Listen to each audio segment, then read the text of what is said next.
السلام علیکم. کاشانہ بصیرت یوٹیوب چینل میں آپ کو خوش آمدید کہتے ہیں. یہ انتہائی مستند کتاب من لا یحضر الفقی آپ کی خدمت میں سیدہ نگہت زہرا بنت سید مسعود حسن نقوی کے ایصال ثواب کے لیے ان کے خاندان کی جانب سے بذریعہ کاشانہ بصیرت یوٹیوب چینل پیش کی جا رہی ہے. آپ سے گزارش ہے کہ آپ 3 دفعہ درود، 1 دفعہ الحمد، 3 دفعہ قل هو اللہ اور 3 دفعہ درود پڑھ کے 4 معصومین کو ہدیہ کریں اور اس کے وسیلے سے جو ثواب ملے وہ سیدہ نگہت زہرا بنت سید مسعود حسن رضوی کو بخش دیں. آپ سے گزارش ہے کہ اگر آپ نے ہمارے چینل کو سبسکرائب نہیں کیا ہے تو اس کو سبسکرائب کریں تاکہ چینل میں موجود 100 سے زائد انتہائی مستند کتب اور آنے والی مستند کتابوں سے آپ استفادہ کر سکیں. اگر آپ چاہتے ہیں کہ آپ بھی کسی کتاب میں اپنے کسی مرحوم کا نام شامل کروائیں یا کسی بیمار کے لیے دعا کے لیے کہیں تو آپ کومنٹ باکس میں اس کا نام چھوڑ دیں تو انشاءاللہ ہم اس کو بھی ایڈ کریں گے. التماس سے دعا، امید ہے کہ آپ بھی ہمارے اس کاروان کا حصہ بنیں گے.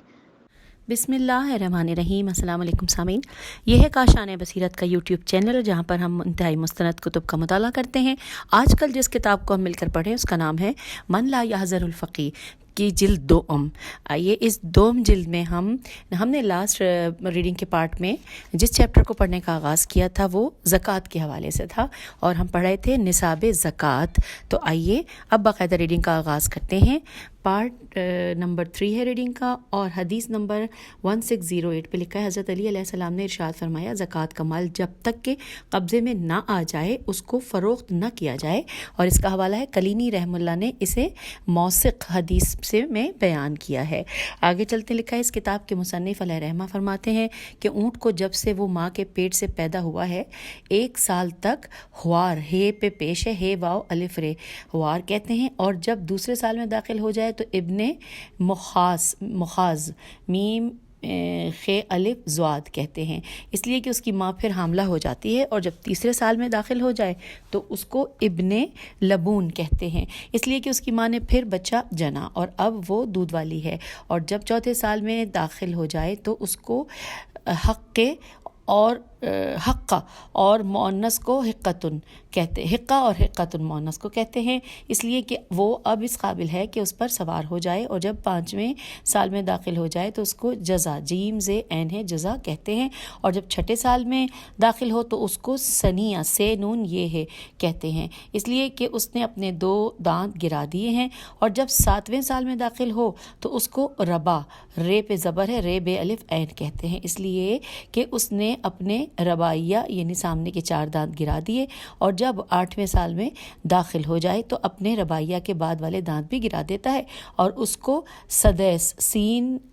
دال یہ سین پہ زبر ہے کہتے ہیں. اور جب وہ 9ویں سال میں داخل ہو تو اس کے نئے دانت پیدا ہوتے ہیں اور اس کو بازل بے الف زیلام کہتے ہیں. اور جب وہ 10ویں سال میں داخل ہو تو اس کو مخلف میم پہ پیشے میم خے لام فے کہتے ہیں اور اس کے بعد اس کا کوئی نام نہیں ہے. پھر لکھا ہے کہ اور زکوٰۃ میں ابن مخاز سے جزا تک کی عمر کے اونٹ لیے جاتے ہیں اور کام کرنے والے اونٹوں پر کوئی زکوٰۃ نہیں ہے بلکہ صرف ان اونٹوں پر ہے کہ جو چراگاہوں میں ہوں یا چرتے ہوں. نیز ان خراسانی اونٹوں پر ہے جو عربی اونٹوں کے مانند ہوں. اس کے بعد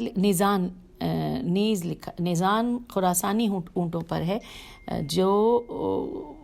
عربی اونٹوں کے مانند ہوں. یہ دوبارہ میں نے پڑھ کے دیکھا، شاید میں نے پہلے سے ہی پڑھا تھا، بہرحال آپ دیکھیے. اور گائے کی تعداد جب تک کہ 30 نہ ہو جائے اس پر زکوٰۃ نہیں ہے، جب کہ ان کی تعداد 30 تک پہنچ جائے تو زکوٰۃ میں گائے کا 1 سالہ بچہ ہے. اور 30 سے زیادہ پر مزید کوئی زکوٰۃ نہیں. اور جب گائے کی تعداد 40 ہو جائے تو زکوٰۃ میں 1 3 سالہ بچہ دینا ہوگا اور پھر 40 کے آگے 60 تک مزید کچھ نہیں. مگر جب تعداد 60 ہو جائے تو 70 سے پہلے تک 2 عدد 1 سالہ بچے، اور جب تعداد 70 ہو جائے تو اسی 80 سے پہلے تک ایک عدد 1 سالہ اور ایک عدد 3 سالہ بچہ، اور جب 80 کی تعداد ہو جائے تو 90 سے پہلے تک وہ 3 عدد 3 سالہ بچے، اور جب تعداد پوری 90 ہو جائے تو اس پر 3 یکسالہ گائے کے بچے ہیں، اور جب گایوں کی تعداد بہت زیادہ ہو جائے تو پھر یہ حساب سب ختم، اور اب گایوں کا مالک ہر 30 پر ایک عدد یکسالہ گائے دے گا، اور ہر 40 پر ایک عدد 3 سالہ گائے دے گا۔ اور کام کرنے والے بیلوں پر کوئی زکوٰۃ نہیں، لیکن چراگاہوں میں چرنے والے بیلوں اور گاڑیوں پر زکوٰۃ ہے، اور ہر وہ گائے کا بچہ جو اپنے مالک کے پاس 1 سال کا پورا نہیں ہوا ہے اس پر کوئی زکوٰۃ نہیں ہے، اور جب 1 سال کا پورا ہو جائے تو زکوٰۃ اس کے لیے اس کو شمار کرنا واجب ہے۔ اب اگلی حدیث ہے 1609، لکھا ہے حریز نے زرارہ سے، اور انہوں نے حضرت امام محمد باقر علیہ السلام سے روایت کی ہے۔ راوی کا بیان ہے کہ میں نے آج جناب علیہ السلام سے دریافت کیا کہ کیا بھینسوں پر بھی زکوٰۃ ہے؟ تو آپ نے فرمایا کہ ہاں، اسی طرح جس طرح گایوں پر زکوٰۃ ہے، اور بکریوں پر 40 کی تعداد تک کوئی زکوٰۃ نہیں، مگر جب اس پر ایک بھی اس سے زیادہ ہو جائے تو 120 کی تعداد تک ایک بکری ہے، اور جب 120 سے ایک بکری بھی زیادہ ہو جائے تو 200 تک، اور 2 بکریاں، اور جب 200 سے ایک بکری بھی زیادہ ہو جائے تو 300 تک 3 بکریوں، اور جب بکریاں بہت زیادہ ہوں تو پھر یہ سب کچھ نہیں، اب ہر 100 پر ایک بکری۔ اگلے پیراگراف میں لکھا ہے کہ اور زکوٰۃ وصول کرنے والا اس مقام پر جائے گا جہاں بکریاں ہیں، اور بآواز بلند ندا دے گا کہ اے گروہ مسلمین، کیا تمہارے مال میں اللہ تعالیٰ کا کوئی حق ہے؟ اگر وہ لوگ کہیں کہ ہاں تو وہ حکم دے گا کہ ساری بکریوں کو نکالا جائے اور ساری بکریوں کے 2 حصے کیے جائیں، پھر بکریوں کے مالک کو اختیار دے گا کہ وہ ان دونوں حصوں میں سے ایک حصہ اور وہ اپنے لیے چن لے، اور زکوٰۃ وصول کرنے والا دوسرے حصے میں سے زکوٰۃ لے گا۔ اور اگر بکریوں کا مالک یہ چاہے کہ زکوٰۃ وصول کرنے والا اس کے لیے مخصوص بکری چھوڑ دے تو وہ یہ کر سکتا ہے، اور زکوٰۃ وصول کرنے والا اسے چھوڑ کر کوئی دوسری بکری لے لے۔ اور اگر بکریوں کا مالک یہ بھی چاہے کہ وہ خود اس کو چھوڑے اور اس کو لے تو اس کو اس کا حق نہیں ہے، اور زکوٰۃ وصول کرنے والا نہ مجتمع بکریوں کو متفرق کرے گا اور نہ متفرق کو مجتمع۔ اگلی حدیث کا نمبر 1610، لکھا ہے اور عبد الرحمن بن حجاج نے حضرت امام جعفر صادق علیہ السلام سے روایت کی ہے کہ آپ علیہ السلام نے فرمایا کہ گوشت کھانے کے لیے رکھی ہوئی بکریاں یا ویسی ہی 2 عدد پالی ہوئی بکریاں یا دودھ کے لیے پلی ہوئی بکری یا سانڈ چھوڑے ہوئے بکرے پر کوئی زکوٰۃ نہیں ہے۔ اگلی حدیث کا نمبر ہے 1611، اور اس میں لکھا ہے کہ اور سماع کی روایت میں ہے کہ گوشت کھانے کے لیے بکری اور گوشت کھانے کے لیے بڑی بکری جو عموماً بکریوں میں پالی جاتی ہے، اور بچہ دیے ہوئے بکری اور سانڈ لکھا ہے سانڈ بکرے کو زکوٰۃ میں نہیں لیا جائے گا۔ یہ تھوڑا سا مسپرنٹ تھا، اس لیے پڑھنے میں تھوڑی دیر لگی ہے۔ پھر آگے چلتے ہیں، حدیث کا نمبر ہے 1612، اور اسحاق بن عمار نے جناب علیہ السلام سے بکری کے بچے کے متعلق سوال کیا کہ اس پر زکوٰۃ کب واجب ہے، تو آپ علیہ السلام نے فرمایا کہ جب وہ 7 ماہ کا ہو جائے۔ اگلی حدیث ہے 1613، لکھا ہے کہ امام رضا علیہ السلام نے بیان فرمایا کہ بنی تغلب نے جو کہ نصرانی تھے جزیہ دینے سے انکار کیا اور حضرت عمر سے درخواست کی کہ انہیں معاف کیا جائے، تو وہ ڈرے کہ یہ سب کہیں روم سے الحاق نہ کر لیں، تو حضرت عمر نے ان سے صلح اس بات پر کر لی کہ جزیہ ان سے اٹھا لیا جائے گا اور ان پر دگنی زکوٰۃ کر دی جائے گی، اور لوگ اس پر راضی ہو گئے۔ وہ لوگ اس صلح پر قائم رہے یہاں تک کہ دین حق میں طاقت آ گئی۔ اگلی حدیث کا نمبر ہے 1614، لکھا ہے اور یعقوب بن شعیب نے جناب علیہ السلام سے روایت کی کہ عشرہ جو ایک شخص سے وصول کیا جاتا ہے کیا وہ اس کو اپنی زکوٰۃ میں محسوب کرے، تو آپ علیہ السلام نے فرمایا کہ اگر وہ چاہے تو ایسا کرے۔ اگلی حدیث ہے نمبر 1615، لکھا ہے اور سکونی نے حضرت امام جعفر صادق علیہ السلام سے روایت کی ہے، اور انہوں نے اپنے آبائے کرام سے اور انہوں نے حضرت علی علیہ السلام سے کہ آپ علیہ السلام نے فرمایا کہ عشر عین شین رے عشر وصول کرنے والے نے عشر وصول کر کے جو کچھ اپنے ڈھیر میں ڈال لیا ہے تو وہ تمہاری زکوٰۃ میں شمار ہوگا، اور جو نہیں ڈالا ہے وہ تمہاری زکوٰۃ میں شمار نہیں ہوگا۔ اگلی حدیث کا نمبر ہے 1616، سماع نے ابو بصیر سے اور انہوں نے حضرت امام جعفر صادق علیہ السلام سے روایت کی ہے۔ راوی کا بیان ہے کہ میں نے آج جناب علیہ السلام سے عرض کیا کہ ایک شخص جو اپنے اہل و عیال کے 2 سال کے اخراجات کے لیے 3000 درہم چھوڑ سکتا ہے، کیا اس پر زکوٰۃ ہے؟ آپ علیہ السلام نے فرمایا کہ وہ وہاں موجود رہتا ہے تو اس پر زکوٰۃ ہے، اور اگر غائب ہے تو اس پر کوئی زکوٰۃ نہیں۔ اگلی حدیث کا نمبر ہے 1617 نمبر، یعنی 1617۔ محمد بن نعمان الاحول نے آن جناب علیہ السلام سے دریافت کیا کہ ایک شخص نے اپنے مال سے زکوٰۃ نکالنے میں عجلت کی، مگر مال کے ختم ہونے سے قبل زکوٰۃ دینے والا مالدار ہو گیا، تو آپ علیہ السلام نے فرمایا کہ زکوٰۃ دینے والا پھر سے زکوٰۃ نکالے گا۔ پھر اگلی حدیث ہے 1617 نمبر 1618۔ اور آن جناب علیہ السلام نے ایک ایسے شخص کے متعلق دریافت کیا گیا کہ اس نے اپنے مال کی زکوٰۃ ایک ایسے آدمی کو یہ دیکھتے ہوئے دی کہ وہ مفلس اور تنگ دست ہے، مگر بعد میں معلوم ہوا کہ وہ مالدار اور خوشحال ہے، تو آپ علیہ السلام نے فرمایا یہ ادائیگی زکوٰۃ اس کے لیے کافی نہیں۔ پھر اگلی حدیث کا نمبر ہے 1619 کے اور محمد بن مسلم نے انہی جناب علیہ السلام سے روایت کی ہے کہ اس نے جناب علیہ السلام سے دریافت کیا کہ ایک شخص نے اپنے مال کی زکوٰۃ کہیں بھیج دی کہ اسے تقسیم کر دیا جائے، لیکن وہ درمیان میں ضائع ہو گئی، تو وہ اس کی تقسیم تک اس کا ضامن ہے۔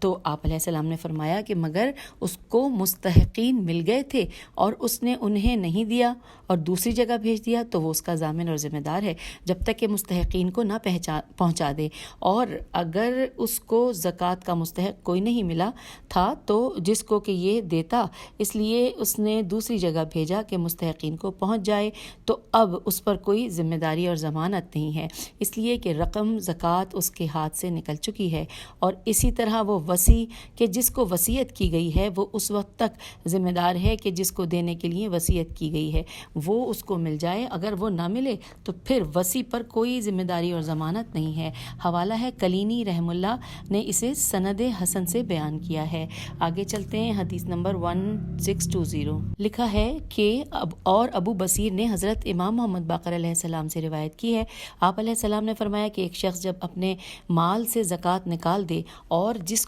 قوم کو دینا ہے اس کا نام بتا دے، مگر وہ رقم ضائع ہو جائے یا ان لوگوں کو بھیجے اور وہ درمیان میں ضائع ہو جائے، تو اس پر کوئی ذمہ داری نہیں۔ پھر اگلی حدیث کا نمبر ہے 1621 لکھا ہے، اور رسول اللہ صلی اللہ علیہ وآلہ وسلم دیہات والوں کی نکالی ہوئی زکوٰۃ دیہات والوں میں تقسیم کیا کرتے تھے، اور شہر والوں کی نکالی ہوئی زکوٰۃ شہر والوں میں تقسیم فرمایا کرتے تھے، اور ان کے درمیان مساویانہ تقسیم نہیں کرتے تھے، بلکہ ان میں سے جو آپ کے پاس حاضر ہوتا اسے دیتے، اور جیسا دیکھتے دیتے، اور اس کے لیے کوئی معینہ وقت نہ تھا۔ پھر اس کے بعد اگلی حدیث ہے 1622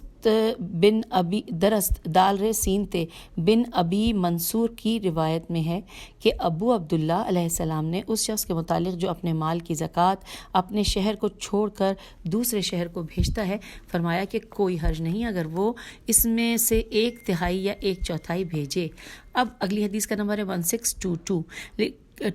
لکھا ہے، اور حشام بن حکم نے آپ علیہ السلام سے روایت کی ہے ایک ایسے شخص کے متعلق کہ جس کو تقسیم کرنے کے لیے زکوٰۃ کی رقم دی جاتی ہے، کیا اس کے لیے یہ جائز ہے کہ وہ اس رقم میں سے کچھ اپنے شہر کے علاوہ کسی دوسرے شہر کو بھی بھیج دے؟ تو آپ علیہ السلام نے فرمایا کہ کوئی حرج نہیں۔ اور اب اگلی حدیث ہے، نمبر ہے 1624 علی بن جعفر نے اپنے بھائی حضرت امام موسیٰ بن جعفر علیہ السلام سے ایک ایسے شخص کے متعلق دریافت کیا جو اپنے درہموں کو زکوٰۃ دینار کی شکل میں دیتا ہے اور دینار کی زکوٰۃ درہموں کی شکل میں دیتا ہے، ان کی قیمت کا اندازہ لگا کر کیا یہ اس کے لیے جائز ہے؟ تو آپ علیہ السلام نے فرمایا کہ کوئی حرج نہیں۔ اگلی حدیث کا نمبر ہے 1625 محمد بن خالق برقی نے حضرت ابو جعفر ثانی امام علی النقی علیہ السلام کو خط لکھ کر دریافت کیا کہ گیہوں اور جو کی پیداوار میں سے جو زکوٰۃ نکالنا واجب ہے اور سونے اور درہموں پر جو زکوٰۃ واجب ہے، کیا انسان کے لیے یہ جائز ہے کہ اس کے مساوی اس کی قیمت نکال دے، یا یہ جائز نہیں بلکہ ہر شے کی زکوٰۃ اسی میں سے نکالنا چاہیے؟ تو آپ علیہ السلام نے جواب میں تحریر فرمایا کہ ان دونوں میں سے جو اس کے لیے آسان ہو وہ کر لے۔ اگلی حدیث ہے 1626 نمبر لکھا ہے، عمر بن یزید نے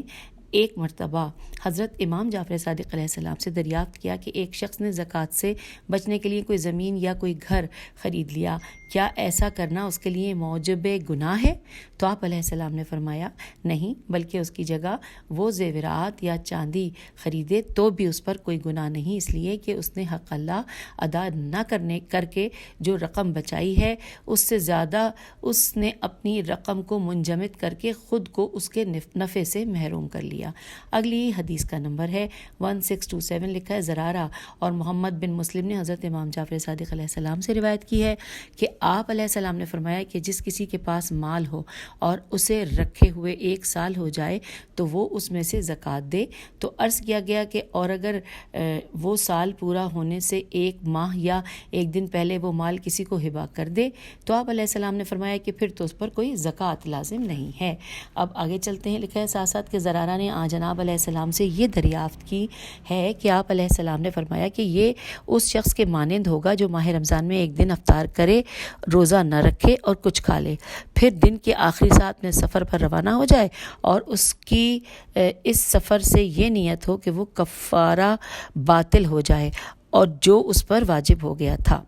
اب اگلی حدیث ہے 1628 نمبر ہے، حضرت امام محمد باقر علیہ السلام نے فرمایا کہ 9 قسم کے اجناس کو کہ جن پر زکوٰۃ واجب ہے اگر تم سال کے اندر ہی تبدیل کر لو تو پھر ان میں تم پر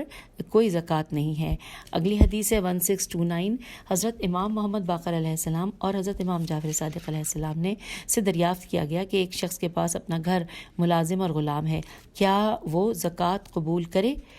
تو آپ علیہ السلام نے فرمایا کہ ہاں، اس کے لیے کہ گھر اور غلام مال نہیں ہے۔ اچھا جی، اس کے بعد آگے چلتے ہیں، اگلی حدیث کا نمبر ہے 1630، اور کبھی کبھی اس شخص کے لیے بھی زکوٰۃ لینی حلال ہے کہ جس کے پاس 700 درہم ہے، اور ایک شخص کے لیے حرام ہے جس کے پاس 500 درہم ہے، اور یہ اس وقت ہوگا کہ جب 700 درہم والا ایسا کثیر العیال ہو کہ اگر وہ اس 700 کو ان پر تقسیم کر دے تو وہ ان کے لیے کافی نہ ہو، لہٰذا وہ اپنی ذات کے لیے تو زکوٰۃ نہیں لے گا، اپنے اہل و عیال کے لیے لے گا، اور 500 درہم والے پر اس وقت زکوٰۃ لینی حرام ہے جب وہ اکیلا ہو اور کوئی ہنر جانتا ہو اور کام کرتا ہو جس سے اتنا کما لیتا ہو کہ وہ اس کے لیے کافی ہو انشاءاللہ تعالیٰ۔ بس یہاں پہ یہ لکھا ہے، اور ساتھ ساتھ لکھا ہے کہ اور شراب خور کو مال زکوٰۃ میں سے کچھ بھی دینا جائز نہیں ہے۔ اور اس بات کا حوالہ بھی ساتھ ساتھ دیا ہوا ہے حاشیے میں کہ کلینی نے جلد نمبر 3 صفحہ نمبر 563 پر اپنی اسناد سے داؤد سری سوادرے چوٹیے سے روایت کی ہے کہ کہا کہ جناب علیہ السلام سے پوچھا گیا کہ شراب پینے اور والے کو زکوٰۃ میں سے کوئی چیز دی جا سکتی ہے؟ تو فرمایا کہ نہیں۔ یہاں پر یہ ہم نے حوالہ بھی جان لیا۔ اب اگلی حدیث کی جانب چلتے ہیں، حدیث کا نمبر 1631، اور سماعہ نے حضرت امام جعفر صادق علیہ السلام سے روایت کی ہے، راوی کا بیان ہے کہ میں نے جناب علیہ السلام سے عرض کیا کہ کیا ایسا شخص کہ جس کے پاس مکان ہو اور خادم ہو اس کو زکوٰۃ لینی جائز ہے؟ تو آپ علیہ السلام نے فرمایا کہ ہاں، مگر اس وقت نہیں کہ جب اس کا گھر غلے کا گھر ہو اور وہ اس میں اتنا غلہ رکھتا ہو کہ جو اس کے اور اس کے اہل و عیال کے لیے کافی ہو، اور اگر اتنا غلہ نہ ہو جو اس کے اور اس کے عیال کے لیے کہ کھانے پینے، پہننے اور دیگر ضروریات کے لیے بغیر اسراف کافی نہ ہو تو اس کے لیے زکوٰۃ لینی حلال ہے، اور اگر غلہ کافی ہے تو حلال نہیں۔ اگلی حدیث کا نمبر ہے 1632، لکھا ہے، اور ابو بصیر نے حضرت امام جعفر صادق علیہ السلام سے ایک ایسے شخص کے متعلق دریافت کیا جس کے پاس 800 درہم ہیں اور وہ چمڑے کے موزے بناتا اور بیچتا ہے، مگر وہ کثیر العیال ہے، کیا وہ زکوٰۃ لے سکتا ہے؟ تو آپ علیہ السلام نے فرمایا کہ اے ابو محمد، بتاؤ کہ کیا وہ اپنے درہموں سے اتنا نفع کما لیتا ہے کہ جس سے اس کے اہل و عیال کا خرچ چلے اور کچھ بچ بھی رہے؟ تو ابو بصیر نے کہا کہ جی ہاں۔ تو آپ علیہ السلام نے پوچھا کتنا بچ جاتا ہے؟ تو ابو بصیر نے کہا یہ تو مجھے نہیں معلوم۔ تو آپ علیہ السلام نے فرمایا کہ جتنا اس کے عیال کا خرچ ہے اس سے نصف بچ جاتا ہے تو پھر وہ زکوٰۃ نہیں لے گا، اور اگر خرچ کے نصف سے کم بچتا ہے تو وہ زکوٰۃ لے گا۔ ابو بصیر کا بیان ہے کہ میں نے عرض کیا کہ وہ کیا اور خود اس پر اس کے اپنے عیال پر زکوٰۃ لازم ہے؟ تو آپ علیہ السلام نے فرمایا کہ ہاں۔ میں نے عرض کیا کہ پھر وہ کیا کرے؟ تو آپ نے فرمایا کہ وہ اپنے اہل و عیال کو کھانے، کپڑے اور اخراجات کے وسعت میں وسعت دے اور اس میں سے کچھ تھوڑا دوسروں کو دینے کے لیے بچا رکھے، اور اس نے جو زکوٰۃ لی ہے وہ اپنے عیال پر تقسیم کر دے تاکہ یہ بھی اور لوگوں کے برابر ہو جائیں۔ اور آدمی کے لیے یہ جائز ہے کہ وہ اپنے مال کی زکوٰۃ ایک ایسے شخص کو دے دے تاکہ وہ اب محتاج نہ رہے اور غنی ہو جائے۔ پھر ساتھ اگلے پیراگراف میں لکھا ہے کہ اور یہ بھی جائز ہے کہ ایک ہی شخص کو 1,00,000 دے دے۔ اچھا، اب یہاں پر حوالہ بھی دیا ہوا ہے کہ جیسا کہ کافی جلد نمبر 3 صفحہ نمبر 548 پر امام صادق علیہ السلام سے سعید بن غزوان کی حسن حدیث اور علل الشرائع صفحہ نمبر 130 میں، بشر بن بشار کی مرسل حدیث میں، اور تہذیب جلد نمبر 3 صفحہ نمبر 367 کی اسحاق بن عمار کی روایت میں آیا ہے۔ یہ اب حاشیے سے واپس چلتے ہیں جہاں سے حاشیے میں آئے تھے۔ اس میں لکھا ہے کہ اور جو شخص سوال نہیں کرتا اور اس کو زیادہ دے بنسبت اس شخص کے کہ جو سوال کرتا ہے۔ اگلی حدیث کا نمبر ہے 1633، لکھا ہے عبداللہ بن اجلان عین جیم لام الف نون سکونی نے حضرت امام محمد باقر علیہ السلام سے عرض کیا کہ میں کبھی کبھی کوئی چیز اپنے اصحاب میں حسن سلوک کے طور پر تقسیم کرتا رہتا ہوں، تو تقسیم کرنے کا معیار کیا رکھوں؟ تو آپ علیہ السلام نے فرمایا کہ ان لوگوں کو دینی رجحان و فقہ و عقل و سمجھ کے معیار پر دو۔ اب ہم اگلی ہیڈنگ یہاں پہ ساتھ ساتھ آ گئی ہے کہ غلات کی زکوٰۃ۔ لکھا ہے کہ اور گیہوں اور جو جب تک کہ 5 وسق واو سین قاف، اور اس کے بارے میں بریکٹ میں لکھا ہے، اب ذرا عدد ہے وہ میں پڑھ کے بتاتی ہوں 5 وسق کے بارے میں بریکٹ میں، کہ 849 اور پھر 1938 عیسوی 1938 عیسوی، اور ساتھ لکھا ہے 849 کلو گرام تک نہ پہنچ جائے اس پر کوئی زکوٰۃ نہیں ہے۔ ایک وسق 60 ساعہ، سین الف ٹے ہے تو 60 ہو گیا یعنی 60، اور سواد الف عین ساعہ کا، اور ایک ساعہ 4 مد کا، اور ایک مد کا وزن 292 اور نصف درہم 292 کا ہوتا ہے۔ اور یہاں پہ لکھا ہے کہ یہ بریکٹ میں لکھا تھا کہ نصف درہم 292 کا ہوتا ہے۔ پھر لکھا ہے کہ اور جب ان کا وزن اس حد تک پہنچ جائے تو پھر حکومت کی مالگزاری اور گاؤں کے خرچ پر کے بعد اگر اس کی پاشی بارش کے پانی سے یا آب جاری دریا سے ہوئی ہے تو اس میں سے 10واں حصہ زکوٰۃ نکالے گا، اور اگر اس نے اس کو کنویں سے پانی نکال کر ڈول یا نالیوں سے سینچا ہے تو 20واں حصہ زکوٰۃ کو نکالے گا۔ اور چھوارے اور کشمش میں بھی اسی حساب سے زکوٰۃ ہے جیسے گیہوں اور جو میں ہے، اور اس کے بعد اگر گیہوں اور جو میں کچھ باقی رہ گیا ہے تو اس پر کچھ نہیں جب تک کہ اس کو فروخت کر کے اس کی قیمت پر 1 سال نہ ہو جائے۔ آئیے اب اگلی ہیڈنگ ساتھ ساتھ لکھیے کہ مال زکوٰۃ سے حج۔ حدیث نمبر 1634، محمد بن مسلم نے حضرت امام جعفر صادق علیہ السلام سے ایک ایسے شخص کے متعلق پوچھا کہ جس نے ابھی تک حج نہیں کیا ہے کہ کیا وہ رقم زکوٰۃ سے حج کر سکتا ہے؟ تو آپ نے فرمایا کہ ہاں۔ اگلی حدیث ہے 1635، علی بن یقطین نے ایک مرتبہ حضرت ابو الحسن اول امام موسیٰ بن جعفر علیہ السلام سے دریافت کیا کہ میرے پاس مال زکوٰۃ ہوتا ہے، کیا میں اس سے اپنے غلاموں اور عزیز و اقارب کو حج کرا سکتا ہوں؟ تو آپ نے فرمایا کہ ہاں، کوئی حرج نہیں۔ آئیے اب اگلی ہیڈنگ مملوک کے بارے میں بریکٹ میں لکھا ہے غلام اور مکاتب کی زکوٰۃ۔ یہ ہیڈنگ ہے پورا کہ مملوک، غلام اور مکاتب کی زکوٰۃ۔ حدیث ہے 1636، عبداللہ بن سنان نے حضرت امام جعفر صادق علیہ السلام سے روایت کی ہے، اس کا بیان ہے کہ میں آپ علیہ السلام کی خدمت میں حاضر تھا کہ ایک شخص نے آپ علیہ السلام سے دریافت کیا کہ کیا مال مملوک پر زکوٰۃ ہے؟ تو آپ علیہ السلام نے فرمایا کہ نہیں، خواہ اس کے پاس 10 لاکھ درہم کیوں نہ ہو اور وہ محتاج ہو جائے تو اس کے لیے مال زکوٰۃ میں سے کچھ نہیں ہوگا۔ اگلی حدیث ہے 1637، اور عبداللہ بن سنان سے ایک دوسری روایت ہے، اس کا بیان ہے کہ میں نے حضرت صلی اللہ علیہ وآلہ وسلم سے عرض کیا کہ ایک غلام سے اس کے قبضے میں مال ہے، کیا اس پر زکوٰۃ ہے؟ تو پھر آپ نے فرمایا کہ نہیں۔ میں نے عرض کیا، سامعین اس کو دوبارہ پڑھتی ہوں، میں تھوڑا سا کنفیوز ہو رہی تھی۔ حدیث نمبر 1637، لکھا ہے اور عبداللہ بن سنان سے ایک دوسری روایت ہے، اس کا بیان ہے کہ میں نے حضرت صلی اللہ علیہ وآلہ وسلم سے عرض کیا کہ ایک غلام ہے، اس کے قبضے میں مال ہے، کیا اس پر زکوٰۃ ہے؟ تو آپ علیہ السلام نے فرمایا کہ نہیں۔ میں نے عرض کیا کہ اس کے مالک پر؟ تو آپ علیہ السلام نے فرمایا کہ اس کے مالک پر بھی نہیں، اس لیے کہ مملوک نے ابھی یہ مال اپنے مالک کو نہیں پہنچایا، اور یہ مملوک کا مال بھی نہیں ہے کہ وہ اس کی زکوٰۃ ادا کرے۔ اب آئیے اگلی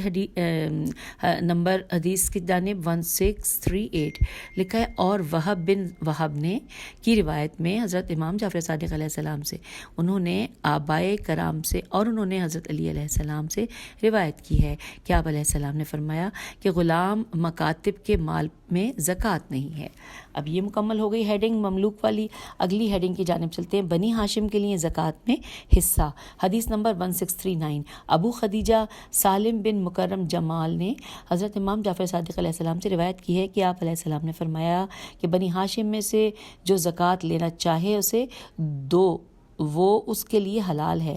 یہ تو صرف نبی صلی اللہ علیہ وآلہ وسلم اور ان کے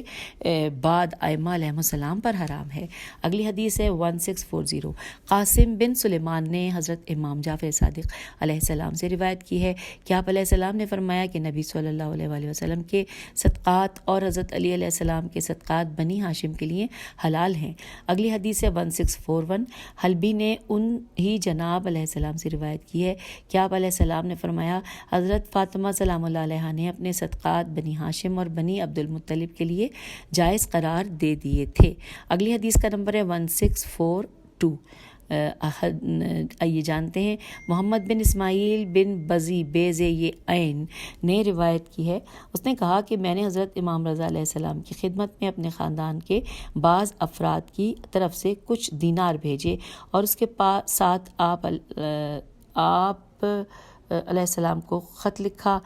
کر بتایا کہ اس میں 75 دینار زکوٰۃ کے ہیں اور بقیہ صلہ و نظر کے ہیں۔ تو آپ علیہ السلام نے خود اپنے قلم سے جواب میں تحریر فرمایا کہ میں نے وصول پائے، پھر چند دینار میں سے اپنی طرف سے اور ایک دوسرے شخص کی طرف سے بھیجے اور خط لکھا کہ یہ میرے عیال کی طرف سے فطرہ ہے، جو آن جناب علیہ السلام نے جواب میں خود اپنے قلم سے تحریر فرمایا کہ میں نے وصول پائے، اور صدقہ ہی بنی ہاشم کے لیے حلال ہے، مگر وہ دو صورتوں میں، ایک تو اس وقت جب وہ بہت پیاسے ہوں اور پانی مل جائے تو وہ پی لیں، اور دوسرے ایک بنی ہاشم کا صدقہ دوسرے بنی ہاشم کے لیے حلال ہے۔ حوالہ ہے تہذیب جلد نمبر 1 صفحہ نمبر 366 اور کافی جلد نمبر 4 صفحہ نمبر 59 کی طرف رجوع کیا جائے۔ یہ ہم نے اس کے بارے میں حاشیے میں پڑھ لیا۔ پھر لکھا ہے کہ اور امام کا ان دیناروں کو وصول کرنا تو یہ اپنی ذات کے لیے نہ تھا، آپ علیہ السلام نے اسے دوسرے حاجت مندوں اور مساکین کے لیے وصول فرمایا تھا، وہ خود لوگوں کے اموال سے مستغنی تھے، اس لیے کہ اللہ تعالیٰ ان کے لیے خود کافی ہے۔ جب وہ اللہ کو پکارتے تھے تو اللہ تعالیٰ لبیک کہتا تھا، اور جب وہ اللہ سے کوئی چیز طلب کرتے تھے اللہ تعالیٰ ان کو عطا فرماتا تھا، اور جب اللہ تعالیٰ نے سے دعا کرتے اللہ ان کی دعا کو قبول فرماتا۔ اور اب ہم اگلی ہیڈنگ کی جانب آ گئے ہیں،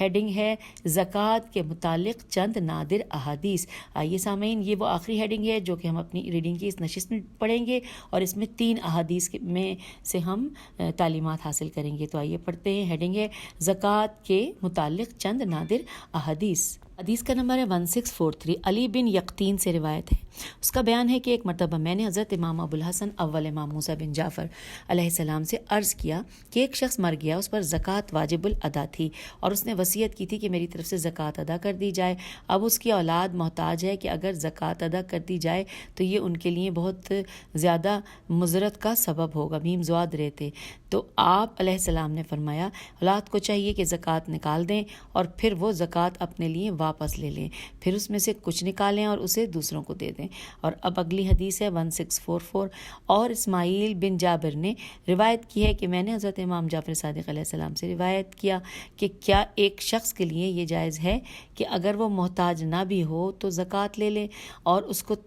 تصدق کر دے. تو آپ علیہ السلام نے فرمایا کہ اور فطرے میں بھی ایسا کر سکتا ہے. اب اس کے بعد آگے چلتے ہیں. آخری حدیث ہم پڑھنے جا رہے ہیں ٹاپک زکوٰۃ کے متعلق چند نادر احادیث پہ، کہ حدیث نمبر ہے 1645 اور ابو بصیر سے روایت کی گئی ہے. ان کا بیان ہے کہ ایک مرتبہ میں نے حضرت امام جعفر صادق علیہ السلام سے عرض کیا کہ امام پر زکوٰۃ کے متعلق کیا فریضہ ہے. تو آپ علیہ السلام نے فرمایا کہ اے ابو محمد، کیا تمہیں نہیں معلوم کہ یہ ساری دنیا امام ہی کے لیے ہے، اور وہ اسے جیسے چاہے رکھے اور جس کو چاہے دے دے. اللہ تعالیٰ نے امام کے لیے یہ جائز کر دیا ہے، اور امام کبھی بھی اس حالت میں شب بسر نہیں کرتا کہ اس کی گردن پر کسی کا کوئی حق ہو جس کی اس سے باز پرس کی جائے. اور یہاں پر